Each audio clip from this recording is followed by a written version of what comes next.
running water and tiny woven baskets. It's the details that make this unique nativity scene so engaging. The main event is the same, but the other features are so different and so detailed. The crèche sits among the Christmas decor at Corpus Christi Church in Woodside, Queens. The work of art sprung from a conversation between crèche artist Alexandra Lateo and parish administrator Monsignor Jonas Achacoso in October. At the time, this piece was sitting in a basement unseen by the world. 2 short months later, it was installed here, using the statues from the church's old crèche, marrying the old with the new. Everything, including the time it took to set up and refinish the old statues, was donated for free. I am so impressed with it. It is really a new shining light in our church that I think we desperately need in the time of the coronavirus pandemic.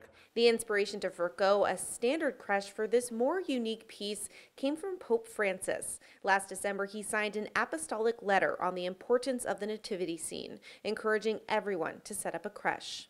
Because this is a way for us really to evangelize, to make the message of the birth of our Lord be known, and engage people into contemplating the real message of Christmas. Monsignor Jonas says because this is different than a standard scene, he sees people taking an extra moment to view and talk about it. To him, that says it's working. People are contemplating. The work of art is speaking to them, and they're now more engaged in contemplation.